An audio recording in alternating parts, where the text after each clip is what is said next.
Hi, my name is Dr. Suresh Damodharan, endocrinologist in Coimbatore in Ramakrishna Hospital. Endocrinologist the doctor who deals with hormones. Yeah? This is a series of information that we want to discuss.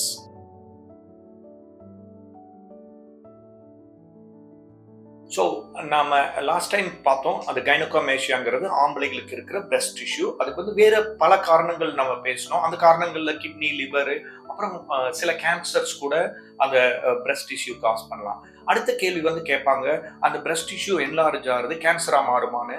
அந்த கைனோகோமேஷியா cancer ஆகிறதோட மேல் breast கேன்சருங்கிறது ஒரு 0.2% இருக்கு. அதுக்கு வந்து different ரூட்ல investigate பண்ணணும். அது investigate பண்றப்போ அந்த சைஸ் வந்து சடனா க்ரோ ஆகும், இர்ரெகுலரா இருக்கும். அந்த பிரெஸ்ட் டிஷ்யூ யூனிலேட்டரலா ஒரு சைட்ல மட்டும் க்ரோ ஆகலாம், அப்புறம் ரொம்ப பெயின்ஃபுல்லா இருக்கலாம். இந்த மாதிரி இருந்ததுன்னா அது வந்து மேல் பிரெஸ்ட் கேன்சருக்கான அறிகுறி. இப்போ வந்து இந்த கைனோகோமேஷியால வேற ஏதாவது காரணங்கள் கேன்சர்கள்னால வரலாமான்னா கட்டாயமா வரலாம். டெஸ்டிகுலர் கேன்சர்னு சொல்லி இந்த ஆண் உறுப்புல இருக்க அந்த கீழே வெதர்கள்ல இருக்கிற டெஸ்டிஸ்ல இருந்து வர்ற கேன்சர்களா இருக்கலாம், அல்லது வேற கோலன் அந்த மாதிரி வயிற்றுல இருந்து வர கேன்சர்களா கூட இருக்கலாம்.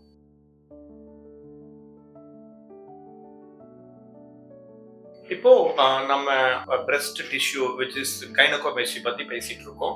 நம்ம பல காரணங்கள் பார்த்தோம், அதுக்கப்புறம் எப்படி டெஸ்ட் பண்றதுங்கிறத பார்த்தோம். இப்போ வந்து ட்ரீட்மெண்ட் ஆஸ்பெக்ட்ல பேசிட்டு இருக்கப்போ நீங்க வந்து மெயின் வந்து நம்ம பேசிட்டு இருந்தது என்னன்னா, அது என்ன காரணம்னு கண்டுபிடிச்சு அந்த காரணத்தை ட்ரீட் பண்ணணும். இப்போ வந்து நம்ம ஒரு கட்டிகள் பேசணும், அந்த கட்டி ரிமூவ் பண்ணலாம். லிவர் டிசீஸ் இருந்தா அதை ரிமூவ் பண்ணலாம். ஆல்கஹால் இருந்தா அந்த காசு ரிமூவ் பண்ணலாம். மருந்துகள் எதாவது எடுத்துட்டு இருந்தா அதை கட் பண்ணலாம்.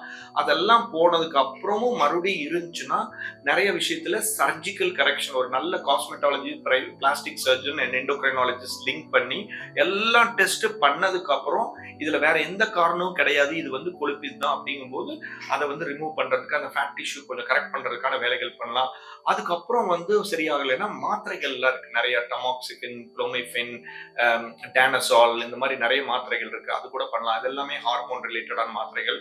இந்த கைனோகோமேஷியாங்கிறது ஒரு சின்ன விஷயமா இருந்தாலும் அது வந்து பல காரணங்கள் இருக்கலாம். இதனால இந்த ஹார்மோனல் இம்பேலன்ஸ்னால வர்றது, இதை வந்து மக்களுக்கு அவேர்னஸ் கொண்டு வர்றது ரொம்ப ரொம்ப முக்கியமான விஷயம். நிறைய கண்டிஷன்ஸ் நம்ம பார்த்திருக்கோம், ஆனா ஹார்மோனல் இம்பேலன்ஸ்ல இந்த கைனோகோமேஷியாங்கிறது ரொம்ப ரொம்ப முக்கியமான பகுதி. தேங்க்ஸ்.